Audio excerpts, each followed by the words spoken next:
안녕하세요. 구루잠입니다. 네, 이번 시간에는 노동 수요, 노동 공급부터 이어서 공부하도록 하겠습니다.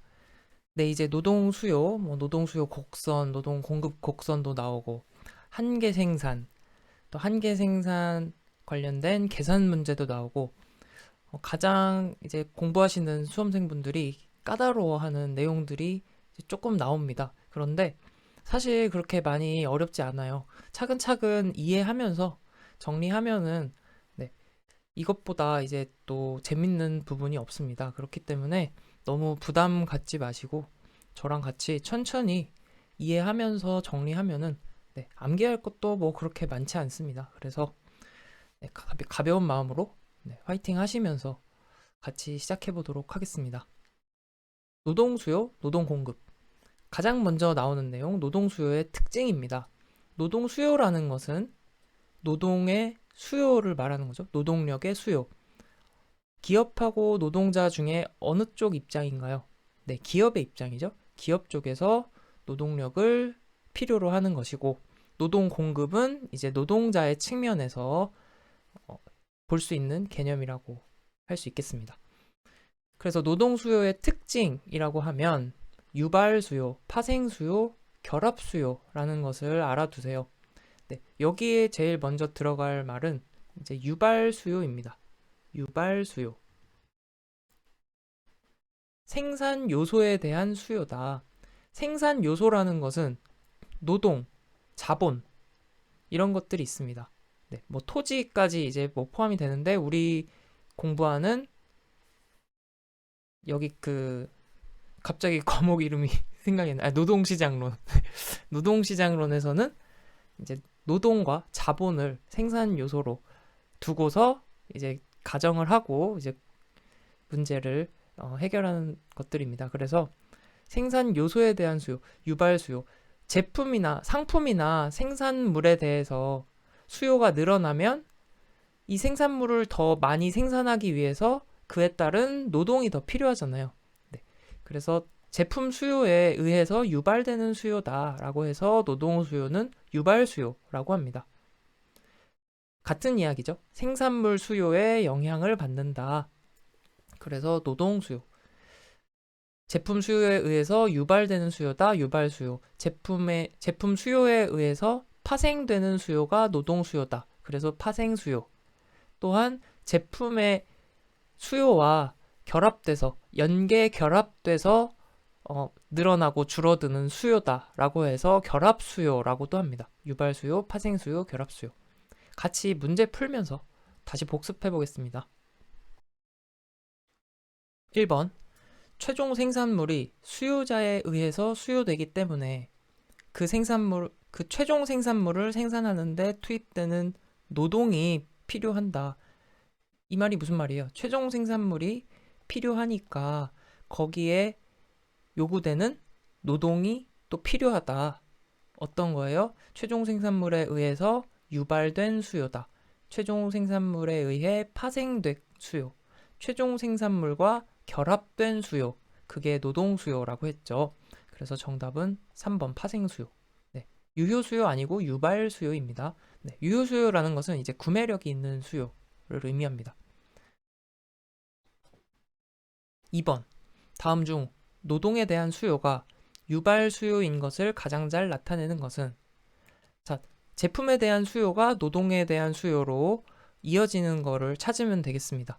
그래서 사무자동화로 사무직에 대한 수요가 감소하였다. 자동차 회사 노동자의 임금 상승은 로봇에 대한 수요를 증가시킨다. 휘발유 가격 상승은 경소형 차에 대한 수요를 증가시킨다. 자동차 생산을 증가시킨다는 경영진의 결정은 자동차 공장 노동자의 수요를 증가시킨다. 네, 생산, 제품에 대한 수요가 늘어나니까 제품을 만드는 노동자에 대한 수요가 파생됐다. 유발되었다. 네, 자동차 수요와 노동 수요가 결합되었다. 네, 그래서 정답 4번. 3번. 생산 요소에 대한 수요를 파생 수요라고 부르는 이유로 가장 적합한 것은 생산 요소의 수용 곡선은 이윤 극대화에서 파생되기 때문이다. 정부의 요소 수요는 민간의 수요를 보완한다. 생산 요소에 대한 수요는 그들이 생산한 생산물에 대한 수요에 의존하기 때문이다. 그렇죠. 노동에 대한 수요, 생산 요소라고 하면 노동을 떠올리세요. 노동에 대한 수요는 생산물, 제품에 대한 수요에 의존하기 때문에 파생 수요라고 한다. 4번. 노동 수요의 특징이 아닌 것은 유발 수요, 파생 수요, 결합 수요라고 했습니다. 정답 4번. 노동 수요의 결정 요인. 노동 수요를 결정하는 요인들. 대표적으로 임금이 있습니다. 노동의 가격이 곧 임금이잖아요. 네, 수요 공급에 의해서 가격이 결정되듯이 노동 시장도 마찬가지입니다. 노동 수요, 노동 공급에 의해서 임금이 결정되는데 임금이 오르면은 노동 수요는 당연히 줄어들겠죠. 그래서 임금이 대표적인 결정 요인, 그리고 상품의 수요. 우리 방금 공부했듯이 상품의 수요와 노동 수요는 결합되어 있다. 또 파생된 수요다. 네, 유발된 수요다라고 했죠. 그래서 상품의 수요 연결이 되고 다른 생산 요소의 가격 변화에 따라서 다른 생산 요소가 더 가격 경쟁력이 있다라고 하면 노동 수요는 감소하겠죠.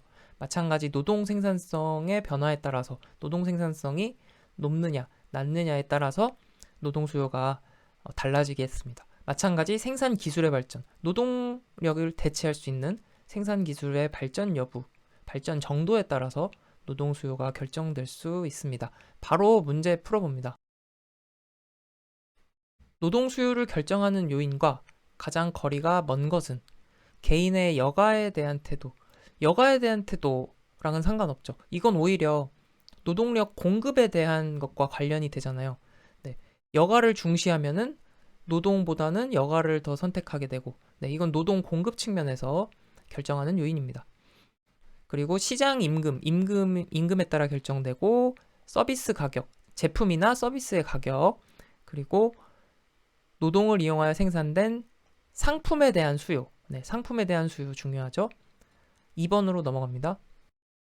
다음 중 노동 수요의 결정 요인으로 옳은 것을 찾는 문제입니다.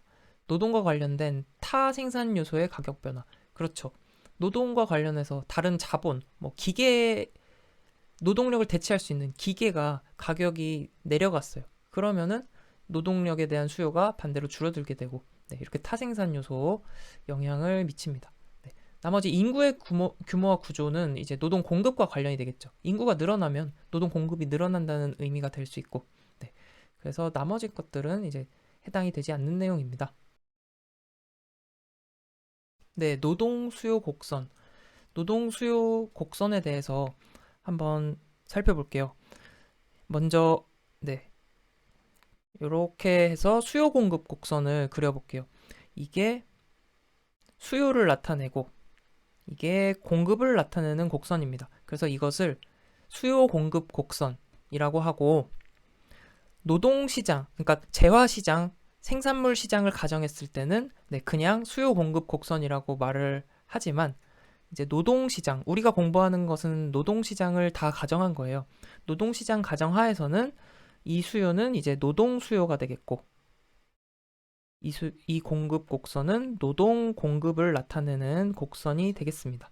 그래서 노동 수요, 노동 공급을 나타내는데, 이 수요와 공급이 만나는 지점에서 가격이 결정된다. 네, 세로축은 가격, 즉 노동의 가격이니까 임금을 의미하고, 여기 가로축은 의미하는 게 네, 고용량을 의미합니다. 고용량. 그래서 수요와 공급이 만나는 지점에서 임금이 이렇게 결정되고, 요 A 지점에서 임금이 결정되는 거죠.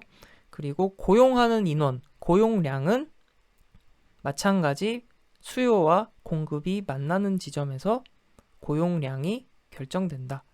그래서 A 지점은 임금이 되고 B는 고용량이 되는 것이죠. 네. 요것만 이제 이해를 하고 있으면 다시 수요 곡선만 그려볼게요. 이렇게 수요 곡선이 있습니다. 네, 디맨드라고 해서 D라고 쓰고요. 노동 공급은 서플라이 해서 S라고 이제 표시를 합니다. 그래서 수요 곡선이 이렇게 있는데, 수요 곡선이 오른쪽으로 가면은 이제 수요가 증가하는 걸 의미하고, 왼쪽으로 가면 수요가 감소하는 걸 의미하겠죠. 마찬가지 위로 움직이면 수요가 늘어나는 것, 아래로 움직이면 수요가 줄어드는 것. 공급 곡선도 마찬가지입니다. 네, 공급 곡선도 오른쪽으로 이동하면 공급이 증가, 왼쪽으로 이동하면 공급 감소. 네, 그럼 요걸 기본적으로 이해하시고 이제 시작을 해보겠습니다. 수요 곡선이 이동을 하는 경우에 대한 내용이에요. 수요 곡선이 이동을 하는데 수요 곡선이 이렇게 오른쪽 또는 우상향으로 이렇게 이동을 할 수가 있어요. 또 왼쪽, 좌하향 이렇게 움직일 수가 있겠죠. 그래서 이 D'의 경우, D-의 경우에는 수요가, 노동 수요가 증가하는 경우 이렇게 이동을 하고,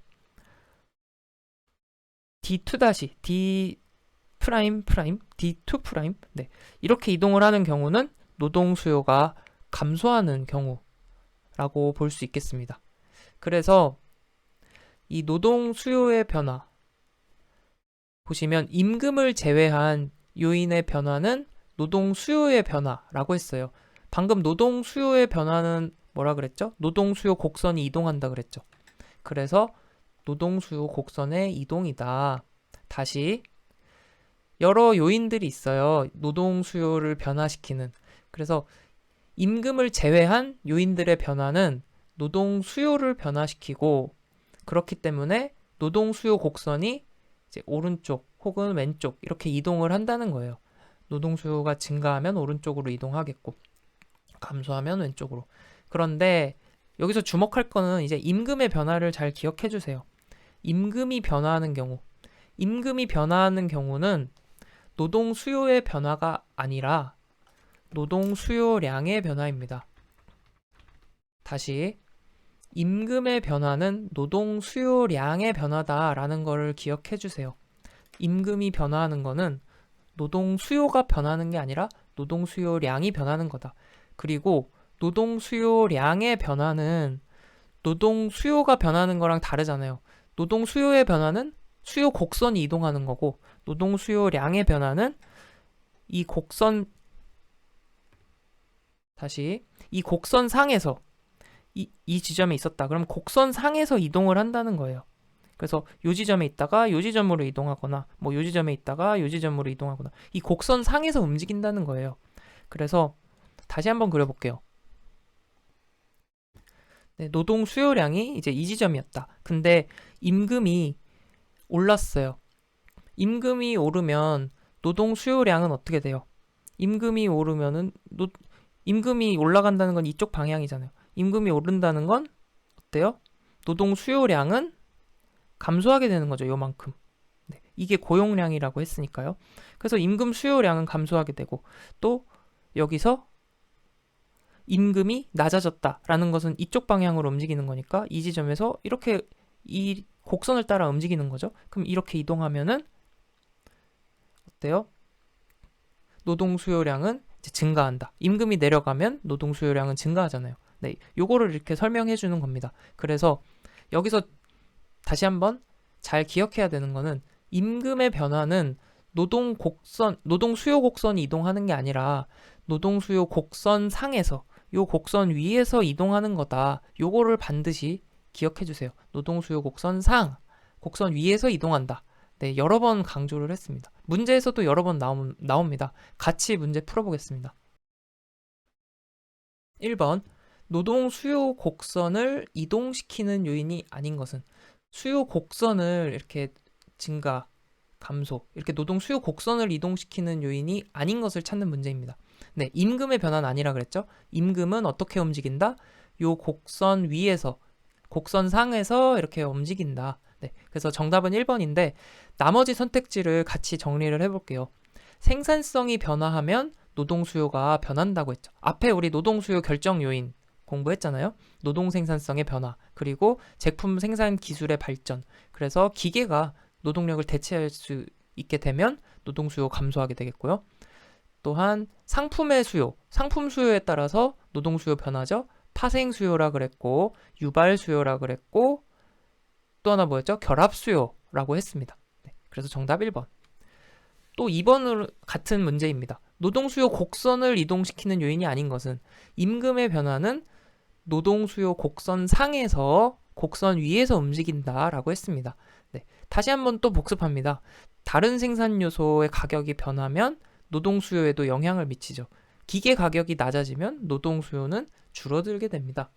최종 상품 수요 변화, 노동 수요와 결합 수요, 유발 수요, 파생 수요, 네, 그리고 노동 생산성의 변화도 노동 수요를 결정하는 요인으로서 곡선을 이동시킨다. 3번 생산 요소인 노동의 수요 곡선을 이동시키는 요인이 아닌 것은 임금의 변화. 네, 임금의 변화 굉장히 중요하죠. 계속 출제가 되고 있죠. 네, 그리고 생산물의 가격 변화랑 네, 노동의 수요랑 또 관련이 되겠죠. 왜냐하면 생산물의 가격 변화는 생산물의 수요를 변화시키고 생산물의 수요 변화는 노동의 수요 변화와 연결되어 있잖아요.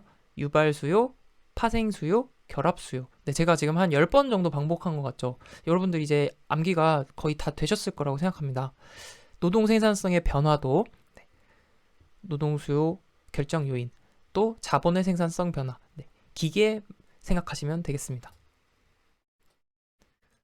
노동 수요 곡선 자체를 이동시키는 요인이 아닌 것은 네, 임금의 상승. 네. 그래서 이제 뭐 정답 찾는 거는 이제 일이 아닙니다. 나머지에 대한 이해도 네, 해두시면 앞으로 이제 노동 수요, 노동 공급 문제를 풀이하는 데 있어서 이제 도움이 됩니다. 5번 노동 수요 곡선이 이동하는 이유가 아닌 것은 임금 수준의 변화. 임금의 변화는 노동 수요 곡선 상의 이동이라고 했습니다. 네, 그래서 생산 방법의 변화, 자본의 가격 변화. 자본이라는 것은 이제 다른 생산 요소를 말하는 겁니다. 그래서 다른 생산 요소의 가격이 변하면 노동의 가격, 즉 노동의 수요도 변하게 된다. 그 다음 생산물 수요, 제품 수요의 변화는 노동 수요와 연결되어 있다. 유발 수요, 파생 수요, 결합 수요. 6번 개별 기업 수준에서 노동에 대한 수요 곡선을 이동시키는 요인. 자, 기술의 변화. 기술의 변화는 이제 기계가 노동력을 대체할 수 있기 때문에 영향을 주는 요인이죠. 그리고 임금의 변화는 수요 곡선을 이동시키는 요인이 아니라 곡선 상에서 움직인다. 최종 생산물 가격의 변화. 제품의 가격 말하는 거죠. 제품 가격은 제품 수요와 연관이 되니까. 제품의 수요는 노동 수요와 유발, 파생, 결합 수요라고 했으니까 네, 영향을 주는 요인. 또 자본의 가격 변화. 다른 생산 요소죠. 다른 생산 요소의 가격 변화는 수요와 연결이 되고 이 수요는 노동 수요와도 연결이 되니까 관련이 되니까 기역, 디귿, 리을. 정답 3번. 7번. 개별 기업 수준에서 노동에 대한 수요 곡선을 이동시키는 요인이 아닌 것은 네, 임금의 변화는 곡선 상의 이동이다. 네, 그리고 네, 이제는 그만 반복할게요. 너무 여러 번 했죠. 네, 8번으로 갑니다. 다음 노동 수요 곡선에 대한 설명으로 틀린 것은 임금이 하락하면 고용량이 증가하고 임금이 상승하면 고용량이 감소함을 DD처럼 표시할 수 있다. 자, 임금이 하락하면 임금은 어떻게 움직인다고 했어요? 수요 곡선을 이동시킨다고 했나요? 수요 곡선 상에서 이동한다고 했나요? 그렇습니다. 임금은 수요 곡선 상에서 이동을 하니까 임금이 하락한다는 건 이쪽 방향으로 움직인다는 거죠. 그래서 예를 들어 A 지점에 있었다면 B 방향으로 움직이는 겁니다. 그러면 고용량은 어때요? 가로축이 고용량이죠. 고용량은 요 지점, 여기에 있다가 B로 이동했다라고 하면 L2로 증가하게 되는 거죠. 고용량은. 반대로 임금이 B에서 A 지점으로, 그러니까 W2에서 W1으로 상승했다라고 하면 여기서 이렇게 A 지점으로 이동을 한 겁니다. 그러면 고용량은 L2에서 L1으로 감소하게 된다. 네, 그것을 DD처럼 표시를 한 거죠. 그래서 1번은 맞는 이야기입니다. 2번 임금이 W1일 때 임금이 W1일 때 이것 좀 지우고 해볼까요? 임금이 W1일 때 노동 수요량은 L1이다. 임금이 W1일 때 노동 수요량 L1 맞죠? 근데 W2로 하락을 했대요, 임금이. W2로 하락을 했으면 어떻게 해요? 이렇게 움직여서 B로 이동한 거죠. 그러면 노동 수요량은 L2로, 요 지점이니까 L2로 증가한다. 맞는 이야기입니다. 다음 수요 곡선인 DD는 요 DD, 요 곡선을 말하는 겁니다. 요거는 임금과 기업의 고용량 간의 정의 관계, 정의라는 것은 이제 플러스 관계죠. 정의 관계가 성립함을 의미하는 것이다.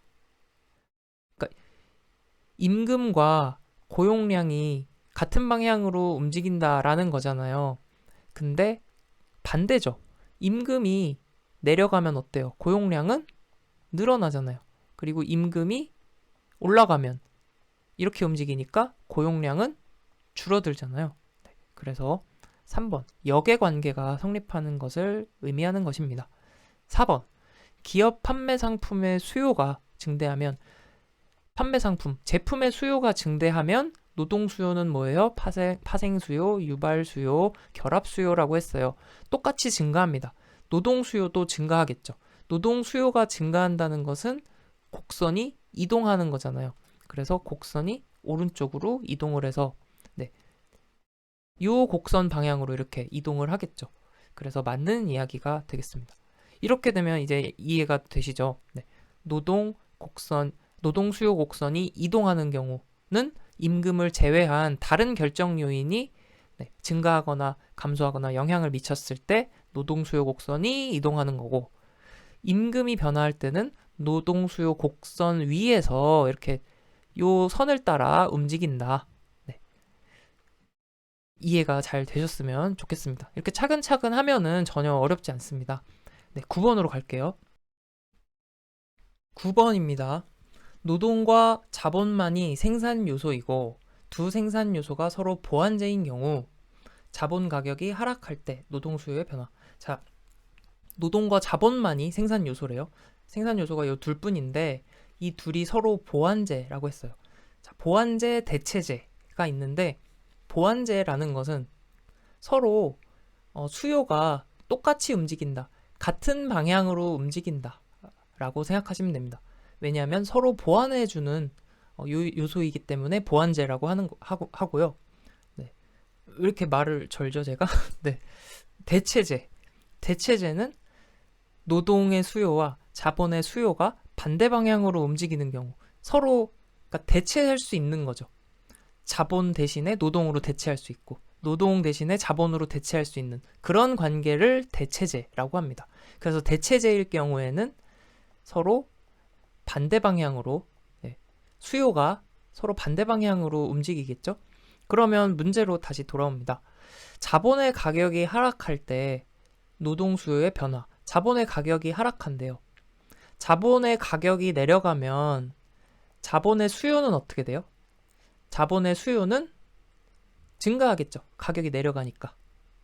그러면 노동과 자본은 서로 보완제라고 했어요. 같은 방향으로 움직인다고 했어요. 그러면 노동의 수요는 어떻게 돼요? 노동의 수요도 같이 증가하게 됩니다. 그래서 노동의 수요가 늘어난다. 요거를 나타낸 그래프, 노동 수요의 변화, 수요가 늘어난다는 건 곡선이 움직이는 거죠. 다른 생산 요소와의 관계, 이거는 수요 곡선의 이동을 설명하는 거잖아요. 노동 수요가 증가하는 것, 오른쪽으로 움직이는 A가 되겠습니다. 그래서 정답은 1번. 10번. 이번에는 대체제래요. 노동과 자본만 있고 서로 대체제다. 서로 대체제라는 것은 노동의 수요와 자본의 수요가 서로 반대 방향으로 움직인다. 그러면 서로 반대 방향으로 움직인다고 했죠. 그런데 자본의 가격이 하락한다 그랬어요. 자본의 가격이 하락한다는 것은 자본의 수요가 늘어날까요? 줄어들까요? 가격이 내려가니까 수요가 늘어나겠죠. 그럼 자본의 수요가 올라가요. 근데 노동과 자본은 서로 대체제, 서로 수요가 반대 방향으로 움직여요. 대체할 수 있는 거니까. 그러면 노동 수요는 줄어들겠죠. 노동 수요가 줄어드는 것을 나타내는 곡선, 그림. 요게 되겠네요. 노동 수요가 줄어들면 곡선은 왼쪽으로 이동한다. 그래서 정답은 2번. 전혀 어렵지 않습니다. 네, 차근차근 이해하는 부분이기 때문에 네, 지금처럼 네, 파이팅 하시면서 차근차근 같이 공부하시면 되겠습니다. 11번. 사용자의 부당 해고로부터 근로자 보호를 강화하는 정책을 실시한대요. 근로자 보호를 강화하는 정책을 실시하게 되면 기업 입장에서는 어떻겠어요?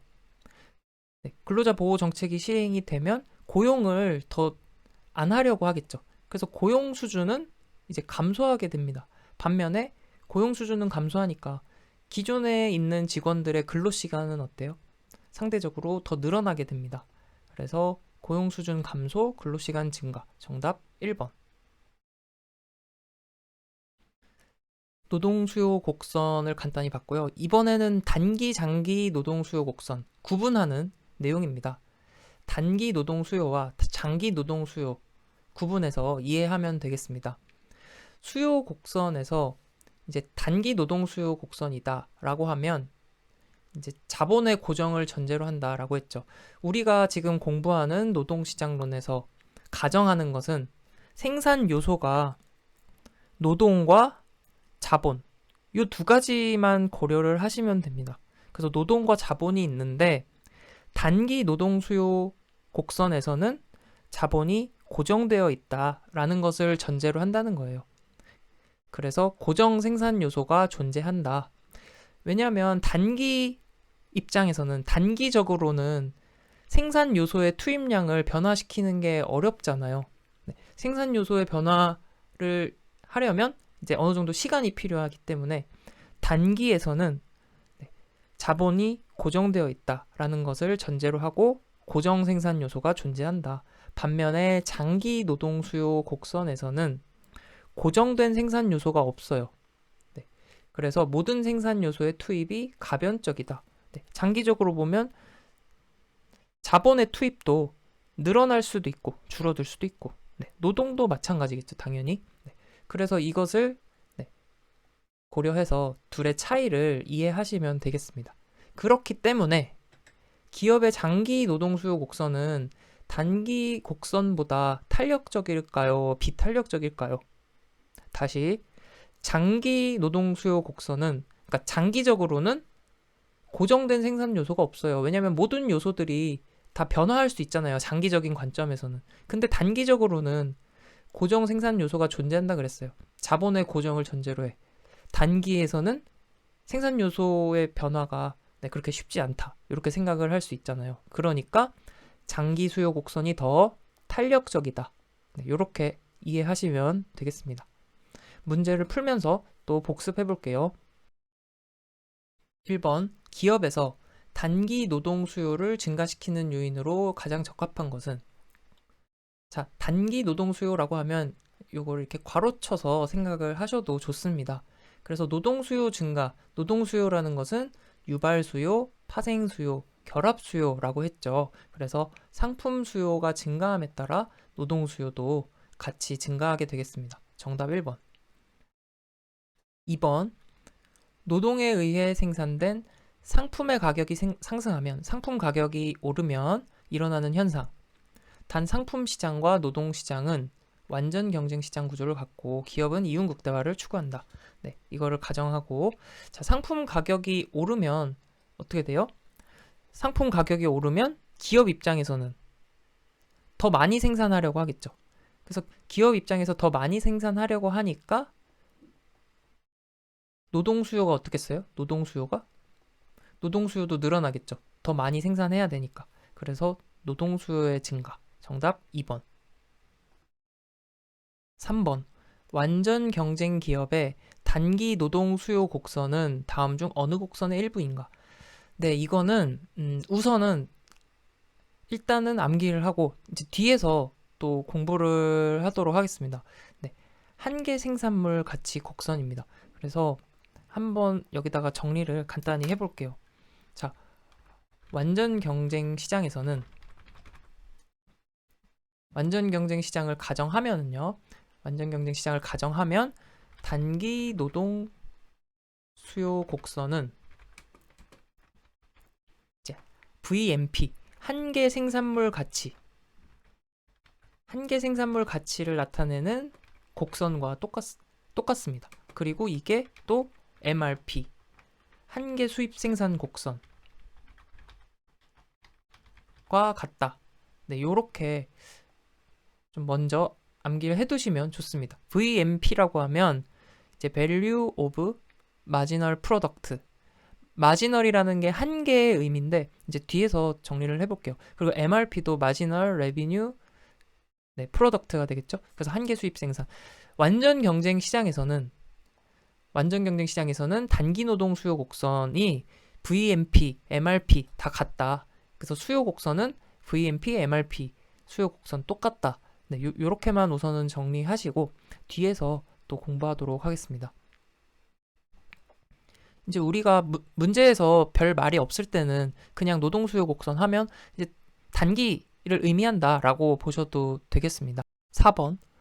임금이 하락할 경우에 장기 노동 수요 곡선에 대한 설명으로 옳은 것은 기억. 장기 노동 수요 곡선은 단기 비해서 비탄력적이다. 장기는 어땠어요? 고정된 생산 요소가 없죠. 모든 생산 요소는 가변적이다. 그렇기 때문에 더 탄력적이다 라고 했습니다. 오히려 단기 노동 수요 곡선은 고정된 생산 요소가 존재하기 때문에 비탄력적이다 라고 했어요. 니은.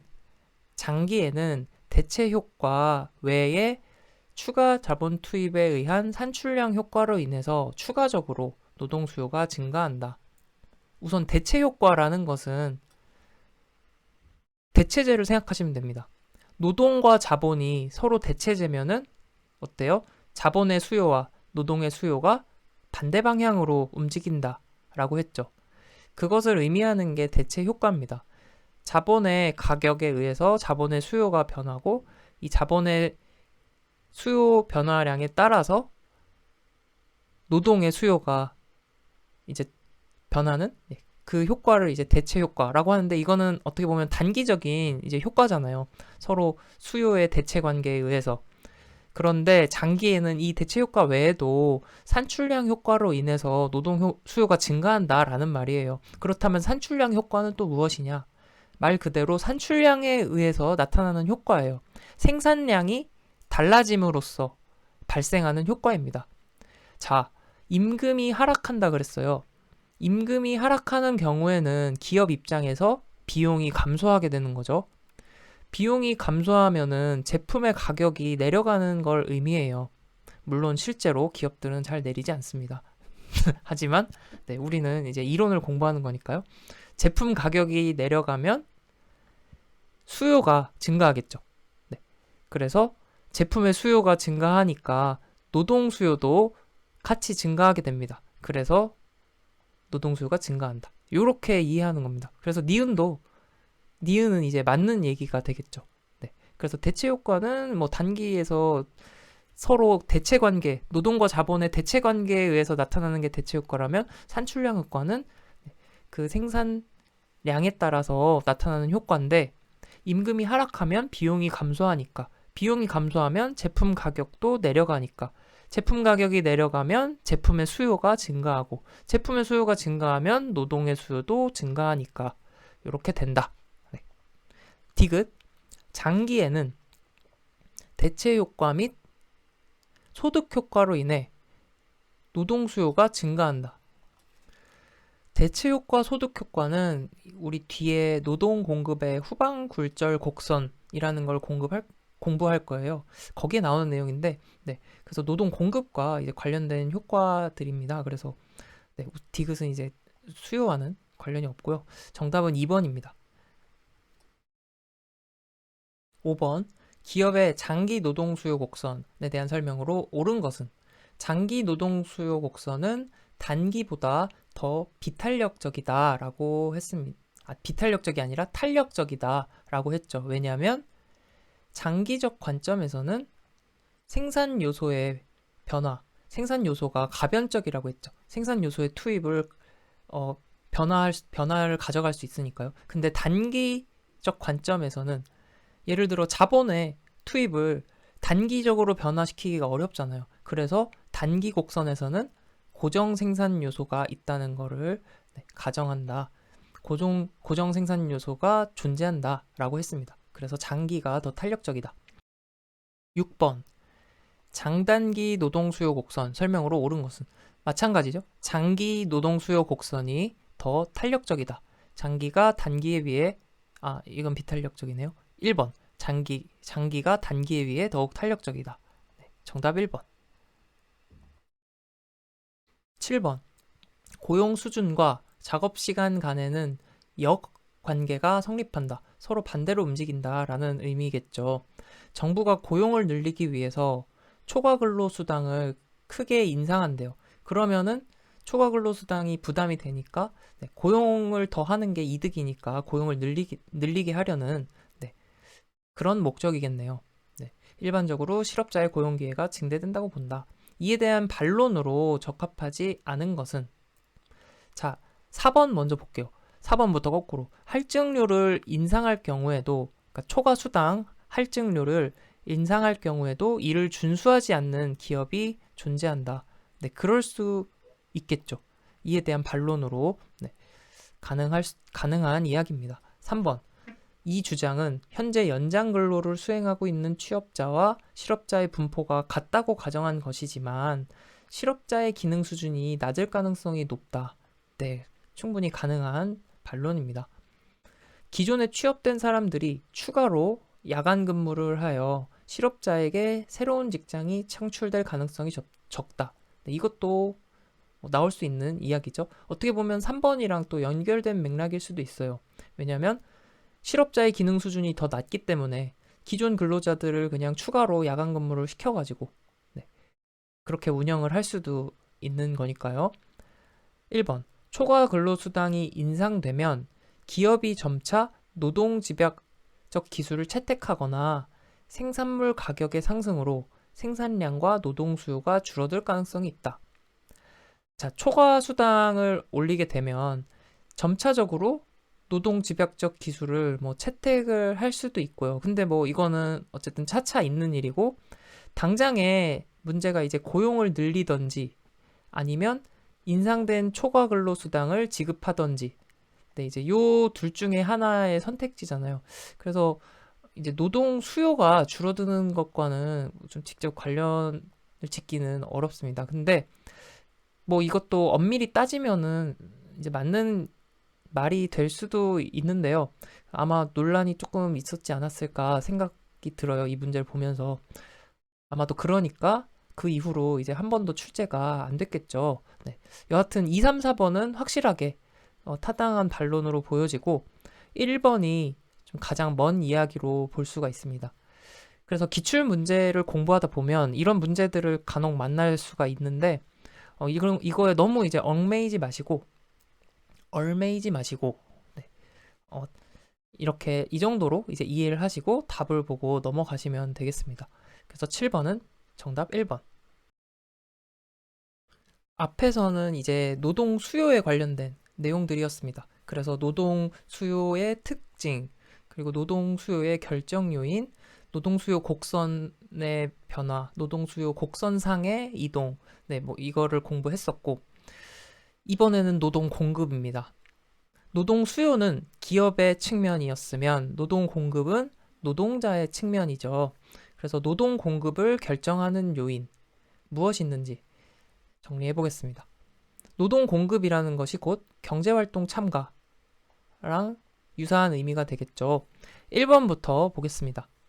경제활동 참가 또는 노동 공급을 결정하는 요인. 사실과 가장 거리가 먼 것, 틀린 걸 찾는 거네요.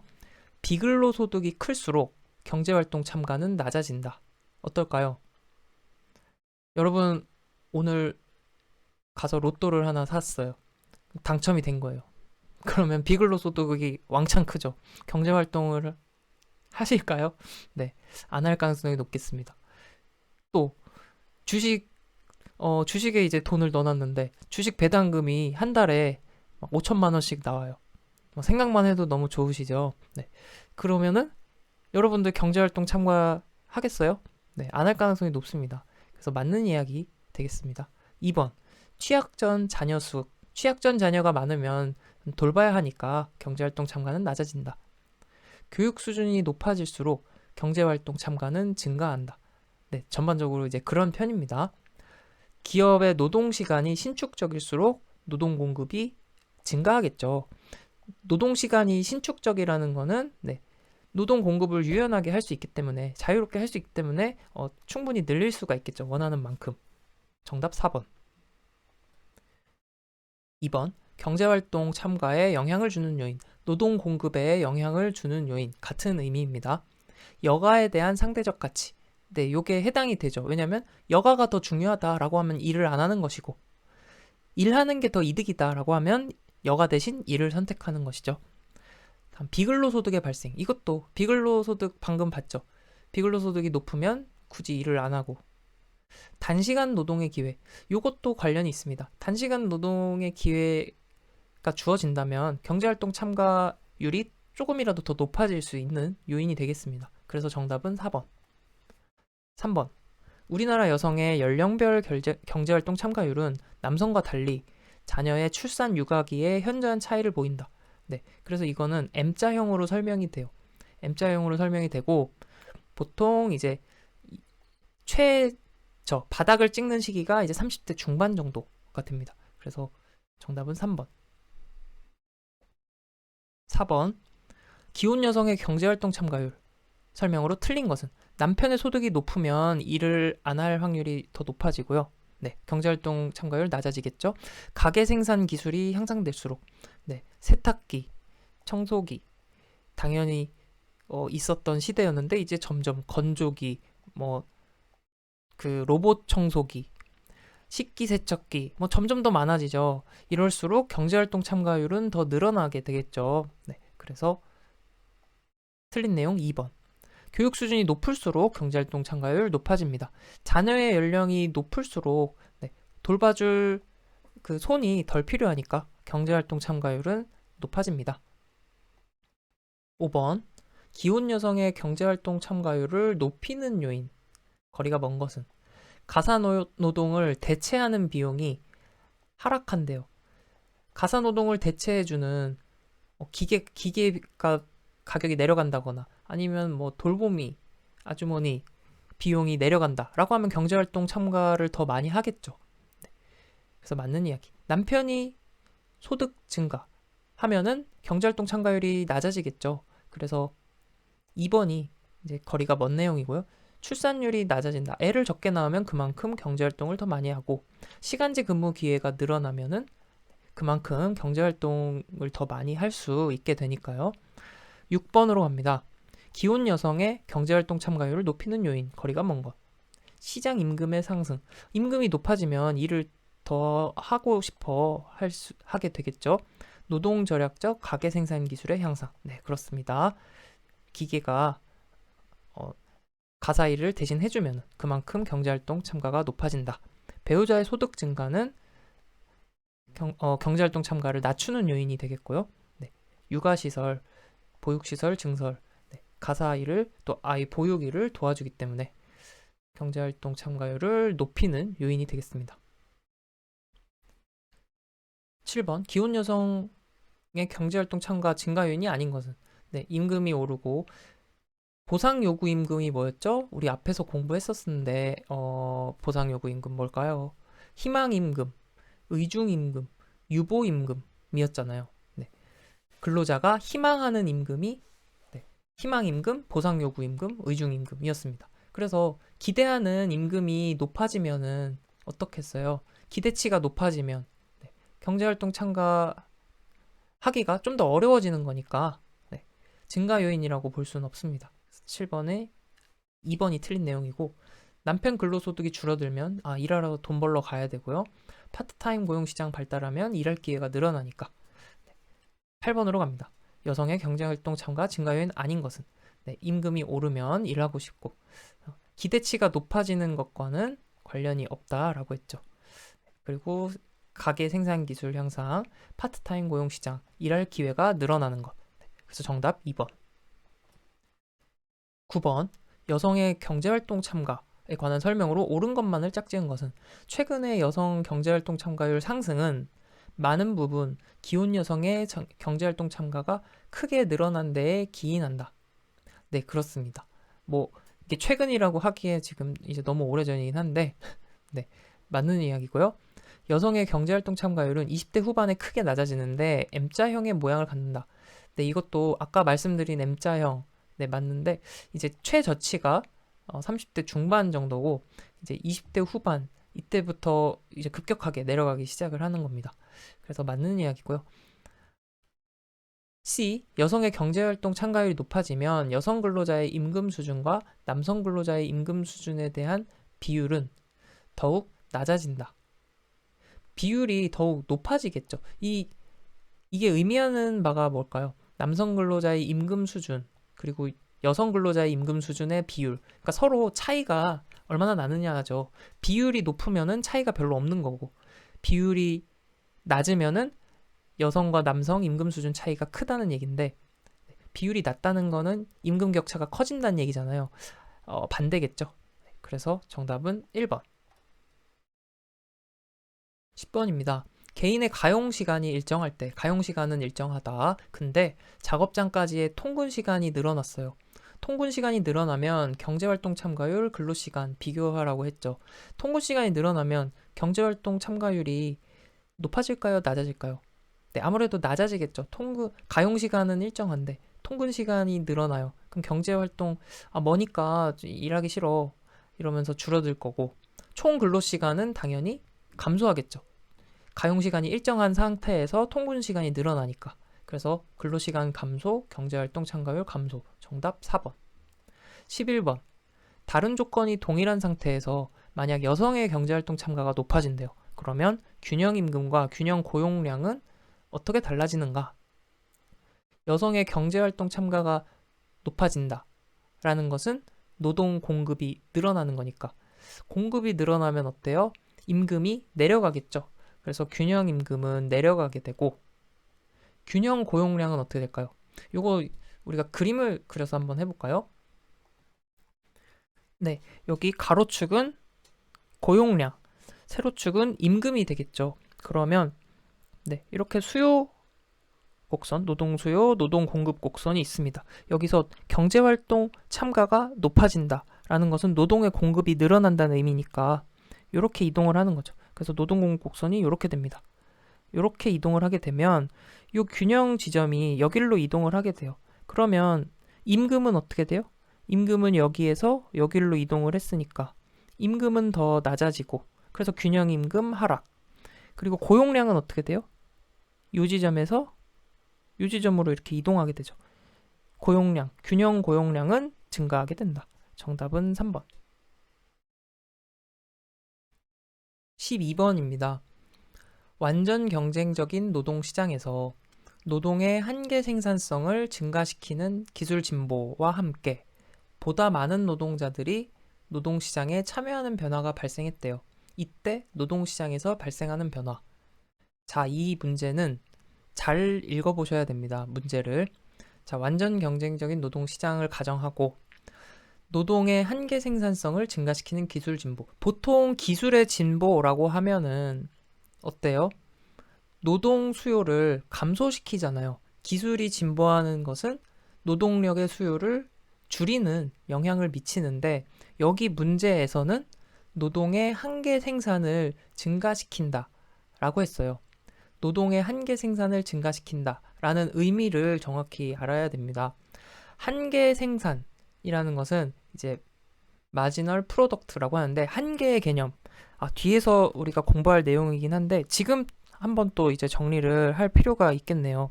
한계라는 것은 단위당 변화량이라고 생각하시면 됩니다. 한계라는 것은 이제 마지널인데, 단위당 변화, 단위당 변화를 생각하시면 됩니다. 단위당 변화량, 이렇게 이해를 하시면 이해가 편합니다. 그래서 한계 생산이라고 하면은 노동이 한 단위씩 늘어날 때, 다시 말해서 노동자를 한 명씩 더 고용을 할 때 그때마다 증가하는 생산량의 변화량.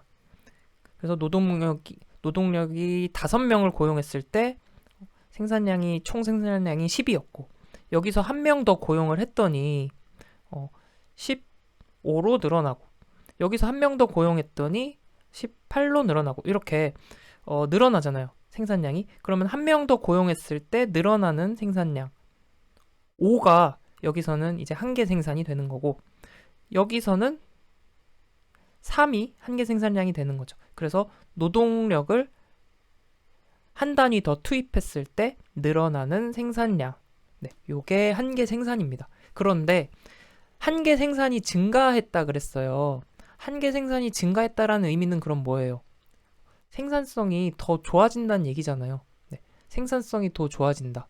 그래서 이거는 이제 이렇게 정리를 하시면 됩니다. 노동의 한계 생산을 증가시킨다 라는 것은 이거는 이꼴 어디다 적을까요? 네, 이꼴 노동 수요가 증가한다 라는 의미로 보시면 됩니다. 왜냐하면 기업 입장에서는 한계 생산이 늘어나니까 노동력을 더 늘리는 게 이득이잖아요. 그렇기 때문에 노동의 한계 생산을 증가시킨다라는 것은 노동 수요를 증가시킨다라는 의미로 이해하시면 이 문제를 해결할 수 있습니다. 자, 볼게요. 일단 노동 수요가 증가한다고 했고 함께 기술 진보와 함께 보다 많은 노동자들이 노동시장에 참여한다. 보다 많은 노동자들이 노동시장에 참여하는 건 어떤 변화예요? 노동 공급이 증가하는 거잖아요. 이해되시나요? 네. 더 많은 노동자들이 노동시장에 참여하는 거는 노동 공급이 증가하는 거고 노동 한계 생산을 증가시키는 것은 노동 수요가 증가한다는 의미예요. 그러면 이제 우리가 공부한 곡선을 한번 그려볼게요. 네, 공간이 좁으니까 이쪽에다가 한번 그려볼게요. 그래서 여기는 고용량, 여기는 임금, 그래서 수요 곡선, 공급 곡선이 이렇게 있는데 수요가 증가한다 그랬죠. 노동 수요가 증가하면은 수요 곡선이 이게 공급 곡선이죠. 수요 곡선이 우측으로 움직이잖아요. 그러면은 이렇게 움직이고 공급 곡선도 우측으로 움직이죠. 그러면 이렇게 움직입니다.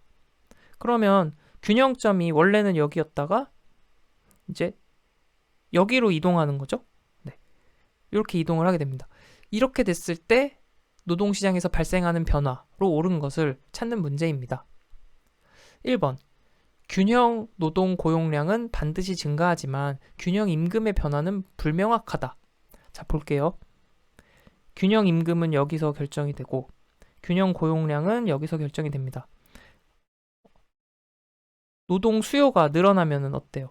노동 수요가 늘어나고 노동 공급이 늘어났어요. 요게 이제 이동된 점인데 노동 고용량은 확실히 늘어나죠. 고용량은 확실히 점의 위치가 확실히 우측으로 이동하니까 고용량은 확실히 증가하는데 임금은 어떻게 돼요? 임금은 요 이동한 정도에 따라 달라지게 됩니다. 자, 보세요.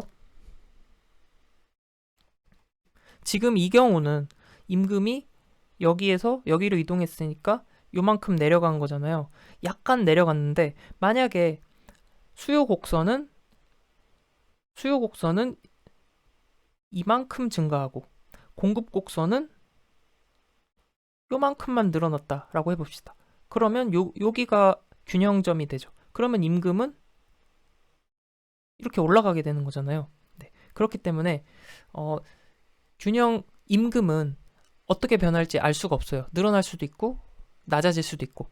근데 확실한 거는 곡선이 둘 다 오른쪽으로 이동을 했으니까 고용량만큼은 우측으로 이동한다, 증가한다. 이렇게 이해하시면 되겠습니다. 그래서 균형 고용량은 반드시 증가하지만 균형 임금의 변화는 불명확하다, 알 수 없다. 정답은 1번. 13번. 기술 발전과 노동이 대체 생산 요소래요. 대체제라는 거죠, 서로. 12번과 반대입니다. 12번은 기술과 노동이 서로 이제 같은 방향으로 움직인 거라고 볼 수 있었죠. 근데 13번 지금 문제에서는 대체제라고 했어요. 그래서 기술의 수요가 늘어나면 노동의 수요는 감소하게 된다. 기술 발전이 노동시장 균형에 미치는 효과로 옳은 것은 다른 조건을 일정하며 노동 공급 곡선은 우상향한다. 이것도 이제 그림을 한번 그려볼게요. 이렇게 있으면 가로축은 고용량, 세로축은 임금입니다.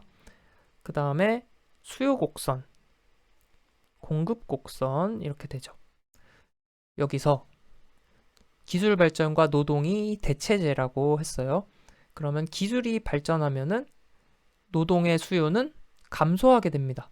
그러면 이 노동 수요가 감소한다라는 것은 왼쪽으로 이동한다는 얘기죠. 그러면 이렇게 이동을 하게 됩니다.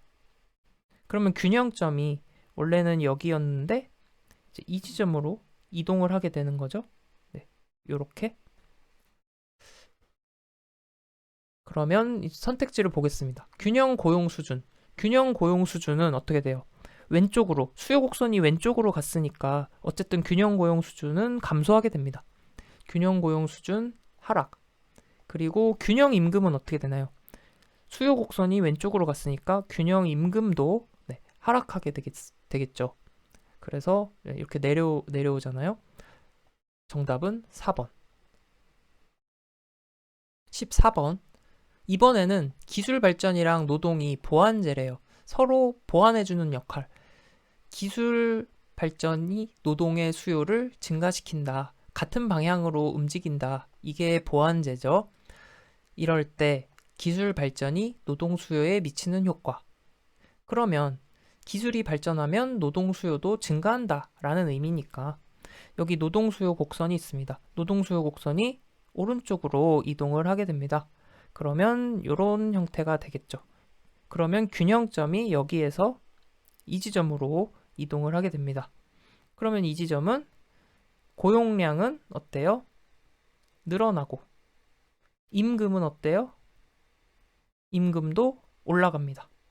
네, 그래서 시장 균형 고용 수준 상승, 균형 임금 상승. 정답 1번. 15번. 노동 공급의 결정 요인, 경제활동 참가의 결정 요인. 네, 인구수죠. 인구수는 기본입니다. 인구가 많으면 노동 공급이 늘어나겠고요. 경제활동 참가율. 네. 노동 시간이 기냐 짧냐에 따라서도 경제활동 참가가 결정되겠죠. 일에 대한 노력의 강도. 노력의 강도가 세냐 약하냐 이것도 일하는 걸 결정하는데 결정 요인이 되겠습니다. 교육 정도도 노동 공급을 결정하는 요인. 그래서 정답은 4번. 16번. 다음 중 노동 공급의 결정 요인이 아닌 것은 인구 가장 기본적인 노동 공급의 결정 요인. 인구가 많아지면 노동 공급 늘어나고요. 그리고 임금 지불 방식. 어떻게 내가 돈을 받게 되는지에 따라 경제활동 참가가 결정이 되겠죠. 마찬가지 동기부여가 잘 되면 더 일을 하고 싶겠고요. 그런데 노동 생산성의 변화는 이제 기업 측면이죠. 노동 수요 측면에서 영향을 주는 요인이 되겠습니다. 내가 일을 할지 안 할지 이런 거를 선택하는 데 있어서 노동 생산성은 그렇게 크게 이제 중요하게 결정되는 요인이 아니겠죠. 17번으로 갑니다. 다음 중 노동 공급의 감소로 발생되는 현상은 노동 공급이 감소된다. 이것도 한번 곡선을 그려보면서 얘기를 해볼게요. 네, 이쪽에다 그려봤는데요. 노동 공급이 감소한다 라고 하면 여기 노동 공급 곡선이 어디로 이동한다? 왼쪽으로 이동한다. 그래서 뭐 이런 형태로 이제 그려지겠죠. 그래서 균형점은 이 지점에서 이 지점으로 이동을 하게 된다. 그러면 균형 임금은 어떻게 돼요? 올라가게 되겠죠. 노동 공급이 줄어들면 균형 임금은 올라가고 고용량은 어떻게 돼요? 줄어들죠. 왼쪽으로 이동하니까. 그래서 고용량은 줄어들고 균형 임금은 올라간다. 선택지 보겠습니다. 사용자의 경쟁 심화로 임금 수준의 하락을 초래한다. 임금이 올라갔잖아요. 고용 수준의 증가를 가져온다. 고용 수준은 줄어들었죠. 임금 수준의 상승을 초래한다. 네, 그렇죠. 상승, 임금 올라갔잖아요. 여기. 일시적인 초과 노동 공급 현상을 유발한다. 네, 해당이 없는 이야기죠. 그래서 정답은 3번. 18번 노동시장이 초과 공급을 경험하고 있을 때 나타나는 현상은 일단 공급이 늘어나면 가장 뭐 그림을 그려서 생각해 봐도 되겠죠. 고용량, 임금, 그래서 노동 수요, 노동 공급인데 노동 공급이 늘어나요. 노동 공급이 늘어난 걸 의미하는 거죠. 초과 공급은. 그러면은 네. 여기에 임금 수준, 균형 임금 수준은 낮아지는 거고 여기에서 여기로 이동한 거니까요. 균형 임금 수준 낮아지고 고용량은 이렇게 늘어나게 되는 거죠. 네. 그래서 거기에 해당되는 내용 보면은 네, 임금이 하락 압력을 받는다. 정답 1번. 19번. 노동 수요가 증가하고 동시에 노동 공급이 증가하면 임금 수준과 고용의 변화. 노동 수요도 증가하고 노동 공급도 증가한대요. 자, 그러면 또 그려볼게요. 요렇게 네, 요렇게 있으면 고용량, 임금, 그리고 이게 공급이고 이게 수요. 근데 수요도 늘어나고 공급도 늘어납니다. 색깔을 바꿔서 그려봅니다. 수요가 이렇게 늘어났고 우측으로 이동한 거죠. 공급도 우측으로 이동합니다. 네, 이렇게. 그래서 이거는 수요 공급 이렇게 되면은 자, 둘 다 수요 공급 다 우측으로 이동했으니까 일단 고용량은 어떻게 되겠어요? 고용량은 무조건 우측으로 이동을 합니다. 하지만 임금은 오를지 내릴지 알 수가 없겠죠. 지금 이 그림상에서는 임금이 이렇게 내렸지만 만약에 공급 곡선이 이제 요만큼 늘어났다고 하면은 요거 말고 요만큼 늘어났다고 하면은 균형점이 여기잖아요. 그러면은 뭐예요? 임금이 오른 거잖아요. 그러니까 곡선이 어떻게 이동할지 정확히 모르기 때문에 네, 임금은 오를 수도 있고 내릴 수도 있다. 그래서 알 수 없다죠. 거기에 대한 내용을 선택지에서 찾아보시면 됩니다. 자, 임금은 알 수 없고 고용은 증가한다. 고용은 증가하고 임금의 변화 방향은 불확실하다. 정답 3번. 이번에도 노동 공급의 측면에서 외국인 노동자 유입에 관한 이야기입니다. 외국인 노동자가 유입이 되는데 단순직, 비숙련 노동자와 숙련 노동자가 유입될 때 미치는 영향이 대상이 달라지게 됩니다. 단순직 외국인 노동자가 유입이 되면은 국내에 있는 비숙련 노동자에게 부정적인 영향을 미치겠죠. 바로 직접 연관되는 당사자들이잖아요.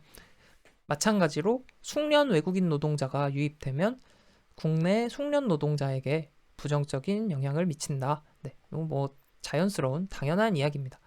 그런데 상대적으로 네, 비숙련 노동자가 유입이 되면 국내 전문직 노동자의 임금이 상승된다. 네, 요거는 좀 이해하기 때문에 네, 정리해 두시면 되겠습니다. 반대로 전문직 노동자가 유입이 되면 단순직 노동자의 임금이 상승되는 효과가 있다. 이렇게 하고 문제 같이 정리하겠습니다. 1번. 내국인들이 취업하기를 기피하는 3D 직종에 대해서 외국 인력을 수입하거나 불법 이민을 하는 경우 국내 내국인 노동시장에 미치는 영향, 3D 업종에 외국인이 왔을 때 내국인 노동시장에 미치는 영향. 자, 외국인 노동자가 늘어나면은 노동 공급이 늘어나는 거죠. 노동 공급이 늘어나기 때문에 임금이 감소하게 됩니다. 네. 그리고 마찬가지로 외국인 노동자들이 국내 노동자들의 영역을 이렇게 뺏어가는 거잖아요. 잠식하는 거기 때문에 내국인 노동시장의 고용도 줄어들게 됩니다. 그래서 임금도 줄어들고 고용도 낮아지게 된다. 그래서 정답은 2번. 2번. 숙련 노동시장과 비숙련 노동시장이 완전히 단절되어 있대요. 이거 우리 지난 시간에 공부한 내용 아닌가요? 네, 맞습니다. 무슨 내용이었죠? 네, 이중 노동시장에 관한 내용입니다. 분단 노동시장 중에서 네, 이중 노동시장. 그래서 숙련 노동시장은 1차 노동시장이라고 볼 수 있고 비숙련 노동시장은 2차 노동시장이라고 볼 수 있겠죠. 네, 다시 문제로 돌아와서 이렇게 완전히 단절되어 있다고 할 때 비숙련 외국인 근로자의 유입에 따라 가장 큰 피해를 입는 집단, 바로 직격을 맞는 거 누구겠어요? 네, 비숙련 국내 근로자잖아요. 정답은 2번. 이번에 다룰 개념은 준고정 비용입니다. 준고정 비용. 말 그대로 고정 비용도 아닌 것이 변동 비용도 아닌 그 중간 정도 성격을 띠는 비용이 되겠습니다. 내용 보시면 고정 비용에 가깝지만 변동비의 성격이 있는 비용이다. 그래서 중간 형태의 비용이다. 비임금 노동 비용. 그러니까 임금에 대한 대가는 아니고 비임금에 관한 노동 비용이다. 어떤 것들이 있냐? 노동자에 대한 투자 성격이다. 그래서 근로자 채용 및 훈련, 고용관계 종결에 따른 이제 비용들이 되겠습니다. 그래서 고용관계 종결에 따른 비용, 뭐 퇴직금, 뭐 이런 것들이 있겠고, 근로자 채용 및 훈련 비용, 이런 게 이제 준고정 비용, 고정 비용에 가깝지만 변동이 있는, 변동 성격이 있는 비용이다. 부가급여가 준고정 비용에 해당이 됩니다. 그래서 부가급여 우리 앞에서 정리를 해봤었는데요. 퇴직금, 건강보험, 유급휴가, 이런 것들이 부가급여였죠. 그리고 사회보험료, 기업이 부담하는 사회보험료도 부가급여에 해당이 됩니다. 그래서 임금, 노동에 대한 직접 그 대가는 아니지만 부가적으로 제공하는 그런 급여 성격의 것들, 퇴직금, 건강보험, 유급휴가, 사회보험료, 각종 복리후생 등 이런 게 부가급여에 포함되는 내용들이었습니다. 그래서 준고정 비용이 기업 입장에서 증가하게 되면 어쨌든 비용 부담이 늘어나는 거잖아요. 비용 부담이 늘어나면 고용을 늘리겠어요? 줄이겠어요? 네, 고용을 줄이게 됩니다. 그래서 기업 입장에서 고용을 줄이게 되면은 기존에 근속하고 있는 근로자들은 어때요? 1인당 근로시간이 이제 증가하게 됩니다. 요 영향이 있을 수 있다. 준고정 비용이 늘어나면 기업은 고용을 줄이고 그러면 남아있는 사람들 근로시간이 더 늘어난다. 문제 풀어봅니다. 1번 노동의 준고정 비용의 증가. 준고정 비용의 증가가 기업의 고용 수준과 소속 근로자의 초과 근로시간에 미치는 효과는 준고정 비용 많이 드니까 고용을 줄인다고 했고 고용을 줄이니까 기존에 남아있던 근로자들의 근무 시간이 더 길어져요. 초과 근로 시간 늘어난다. 그 내용을 선택지에서 찾아보면 고용 수준은 감소하지만 초과 근로 시간은 증가한다. 정답 2번. 준고정적 노동 비용에 해당하지 않는 것은 준고정 비용 아닌 것. 퇴직금, 유급휴가, 건강보험. 이거는 이제 부가급여로서 준고정적 노동 비용, 준고정 비용이 맞죠. 근데 초과 근무 수당은 일한 것에 대한 직접적인 대가잖아요. 그렇기 때문에 4번이 해당되지 않습니다. 3번. 단시간 근로자, 파트타임 근로자에 대해 의료보험 가입을 법적으로 강제하게 되면 발생하는 경제적 효과. 기업 입장에선 어떻겠어요? 고용을 안 하려고 하겠죠. 그러면 이제 고용에 있어서는 감소가 되겠고. 그럼 단시간 근로자 고용을 줄이면 기존의 전일제 근무자의 근무 시간 부담, 일이 늘어나니까 근로시간 부담은 어때요? 더 늘어나겠죠. 그러니까 초과 근로시간은 증가하겠습니다. 정답은 3번. 네. 지금까지 우리가 살펴본 노동시장의 전제는 완전 경쟁 시장을 전제로 하는 거였습니다. 완전 경쟁 시장이라는 것은 말 그대로 완전히 경쟁 상태에 있는 거예요. 노동시장이 노동 수요, 노동 공급이 시장에 의해서 결정이 되는 거죠. 그래서 균형 임금, 고용량 이게 시장 기능에 맡겨져 있는 게 완전 경쟁 시장입니다. 그래서 노동자들과 또 여러 개의 기업들에 의해서 결정이 됐다면 이번에 공부할 내용은 수요 독점의 노동 시장입니다. 수요 독점. 수요를 독점하는 노동 시장이라는 거죠. 그러니까 우리 노동 수요 공급 곡선에서 요 수요를 독점하는 한 기업이 독점하는 시장이다. 이렇게 이해를 하고 내용을 살펴보겠습니다. 자, 수요 독점의 노동 시장은 완전 경쟁 시장보다 임금 수준이 어떨까요? 이거는 우리가 한번 떠올려 볼게요. 자, 수요 독점이라는 의미는 수요자, 노동시장의 수요자가 누구예요? 기업이죠.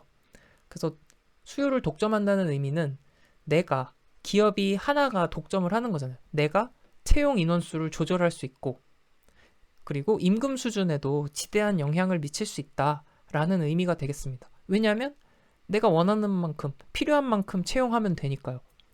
그래서 내가 채용 인원수, 임금 다 내가 원하는 방향으로 가져갈 수 있다라는 전제를 기억하시면 되겠습니다. 그러면 수요 독점인 경우에는 완전 경쟁 시장보다 임금 수준이 어떨까요?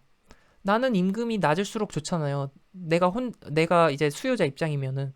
그렇기 때문에 임금 수준은 낮아지겠고, 고용을 늘리는 게 좋아요, 줄이는 게 좋아요? 최대한 가급적 고용을 적게 하는 게 내가 비용 부담이 적어지니까 고용 수준은 최대한 낮추는 게 좋습니다. 그래서 수요 독점 노동 시장은 완전 경쟁 시장보다 임금 수준이 낮아지고 고용 수준도 낮아진다. 그리고 한 가지 더 기억을 해두실 거는, 수요 독점의 노동 시장의 경우에는 최저임금제 도입 시에 근로자에게 유리하다. 왜냐하면 최저임금제를 도입한다는 거는 이제 임금 상승 효과가 있는 거죠. 네. 수요 독점의 노동시장에서는 임금 수준이 낮잖아요. 임금 수준이 낮은데 최저임금제를 도입하면 이 낮은 임금 수준에서 조금이라도 이제 오르기 때문에 근로자에게 유리하다. 이렇게 이해를 하고 문제 풀어보겠습니다. 1번, 다음 그림에서 노동시장이 수요 독점인 경우, 수요 독점의 노동시장이에요. 이때 임금과 고용량은 단 D, 수요와 S, 공급 곡선은 각각 노동의 수요 곡선과 공급 곡선이다. 그리고 MFC는 한계 요소 비용으로 노동의 한계 비용을 의미한다. 네, 우리 새로운 개념이 나왔습니다. MFC. MFC라는 것은 이제 Marginal Factor Cost. 여기다 한번 적어볼게요. Marginal Factor Cost. 그래서 한계 요소 비용입니다. 한계 요소 비용이 의미하는 거는 마지널이라는 의미 뭐였어요? 한계의 의미. 네. 단위당 변화량이라고 아까 말씀드렸죠. 단위당 변화량. 그렇기 때문에 마지널 팩터 코스트. 팩터가 요소. 여기선 노동을 의미하겠죠. 노동이 한 단위씩 변할 때마다 발생하는 추가 비용을 말합니다. 그럼 쉽게 말해서 이게 뭐예요? 한 명 더 고용할 때 추가로 드는 비용, 즉 임금을 말하는 거죠. 네. 한 명 더 고용할 때 드는 추가 비용. 이런 의미로 이해를 하시면 되겠습니다. 그래서 이제 수요 독점의 노동 시장인 경우에는, 자, 보시면은 우선 임금과 고용량, 원래 완전 경쟁 시장을 가정을 하게 되면 균형 임금이 어디예요? 균형 임금이 WC가 되죠. 그리고 완전 경쟁의 노동 시장에서는 고용량이 어떻게 되나요? 고용량은 요 EC가 됩니다. 임금은 WC가 되고. 네, 수요 독점이 아닌 완전 경쟁 상태에선 이렇게 되죠. 근데 수요 독점 시장에서는 어떻다 그랬어요? 내가 유일한 수요자야. 그러니까 나는 임금을 최대한 적게 줄 거고, 그리고 고용량도 최대한 적게 할 거야. 이렇게 되죠. 그래서 수요 독점의 노동 시장에서는 요 한계 요소 비용, 네, 요 곡선에 따라서 요 균형점을 봅니다. 네, 요 균형점을 보고 요 균형점에 따라서 고용량을 줄이게 되죠. 그래서 기업 입장에서는 요 EL만큼 고용하는 것이 훨씬 더 비용이 절감되잖아요. 그리고 임금은 어떻게 했어요? 균형점이 여기지만 임금을 굳이 이만큼 줄 필요가 있을까요? 네. 내가 유일한 수요자인데 굳이 이만큼 줄 필요가 없습니다. 요 지점이니까 이렇게 내려가지고 이번에는 이제 이 공급 곡선을 맞추는 거예요. 여기서 이렇게. 그래서 요 WM만큼만 줘도 되는 거예요. 네. 고용량을 여기에 맞추고 임금은 WM 요만큼만 줘도 된다. 그래서 수요 독점 노동시장에서는 임금이 WM이면 어디나요? 여기고 고용량은 EL이다. 그래서 정답은 4번. 네. 이렇게 이해를 하는 게 가장 쉽습니다. 네. 수요 독점일 때는 어쨌든 임금을 줄이고 고용량도 줄이니까 이렇게 정리하면 되겠습니다. 어렵지 않으셨으면 좋겠습니다. 최대한 간단하게 이해할 수 있게 말씀을 드리려고 노력을 하는데 차근차근 보시면서 이해가 혹시 안 되시면은 또 나중에 한 번 더 보시면서 차근차근 정리하시면 좋겠습니다. 이게 암기를 요하는 내용들은 아니니까요. 2번으로 넘어갑니다. 노동시장이 완전 경쟁인 경우와 수요 독점인 경우의 비교로 옳은 것은? 수요 독점과 완전 경쟁 노동시장을 비교하는 문제입니다. 1번. 수요 독점인 경우가 완전 경쟁인 경우에 비해서 임금 수준은 높게 되고 고용 수준은 낮게 된다. 아니죠. 수요 독점이면 내가 유일한 수요자, 내가 고용량을 조절할 수 있고 내가 임금을 낮춰도 돼. 그렇기 때문에 임금 수준 낮게 되고 고용 수준도 낮게 된다. 이 내용에 해당되는 선택지가 4번이 되겠네요. 네. 임금 수준, 고용 수준 모두 낮게 된다. 3번.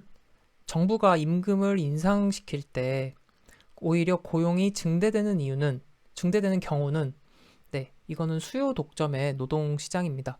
자, 수요 독점의 노동시장은 한 기업이 수요를 독점하는 거죠.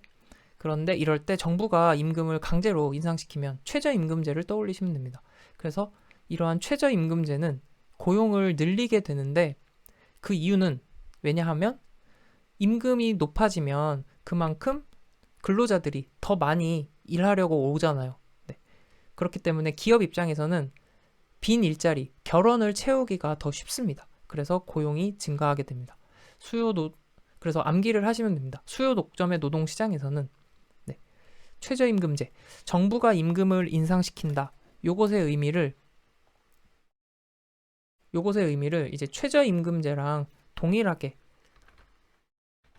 생각하시면 됩니다. 그래서 정부가 임금을 인상시킨다. 최저임금제를 실시한다. 동일한 의미로 이해하셔도 됩니다. 그래서 최저임금제, 정부 임금 인상시킬 때 고용 증대되는 경우는 수요 독점의 노동시장이다. 4번. 최저임금제의 도입이 근로자에게 유리하게 될 가능성이 높은 경우, 수요 독점 노동시장일 경우라고 했죠. 그래서 정답은 1번. 다시 한번 정리하자면 최저임금제 도입은 정부가 임금을 강제로 인상시키는 거다. 그래서 정부가 임금을 이렇게 인상을 시키면 기업 입장에서는 근로자 입장에서는 임금이 오르기 때문에 그 기업에 더 많이 가려고 할 것이고, 그러면 기업 입장에서는 빈자리, 결원이 그만큼 빨리 채워지기 때문에 또 공급도 늘어나게 된다라고 했습니다. 그리고 근로자 입장에서는 기업이 수요를 독점하니까 임금에 대해 지대한 영향을 미치고 있는데 정부가 강제로 올리게 하니까 근로자에게 임금을 더 높게 받을 수 있게 함으로써 근로자에게 유리하게 되는 것이죠. 5번. 다음 중 시장 균형 임금보다 임금 수준이 높게 유지되는 경우에 해당되지 않는 것은? 1번. 인력의 부족, 노동조합의 존재, 최저임금제의 시행, 효율성 임금 정책 도입. 이거는 문제를 잘 보셔야 됩니다. 시장 균형 임금보다 높게 유지되는 경우, 노동조합 있으면 노동조합의 쟁의 행위, 교섭 이런 걸 통해서 균형 임금보다 임금을 더 많이 받을 수 있습니다. 최저임금제 마찬가지. 시장 균형 임금보다 더 높은 임금을 받도록 하는 것이 최저임금제죠. 특히 이제 수요 독점의 노동시장에서는 최저임금제가 아니죠. 임금이 굉장히 낮기 때문에 근로자에게는 더 유리하게 된다라고 했습니다. 그리고 효율성 임금 정책은 의도적으로 기업에서 시장 균형 임금보다 더 높은 임금을 주는 거죠. 이를 통해서 이직을 막고 노동 생산성을 이제 극대화함으로써 기업의 이윤을 극대화하는 정책, 효율성 임금 정책. 근데 이제 인력의 부족이라는 것은 시장 균형 임금보다 임금 수준을 높게 유지하는 거랑은 관련이 없습니다. 자, 보시면 수요, 공급, 노동 수요, 노동 공급이에요. 근데 인력이 부족하다는 거는 어때요? 노동 공급이 이제 부족해지는 거니까 왼쪽으로 이동하는 거죠. 네. 노동 공급 곡선의 이동으로 인해서 임금이 올라가는 거잖아요. 네.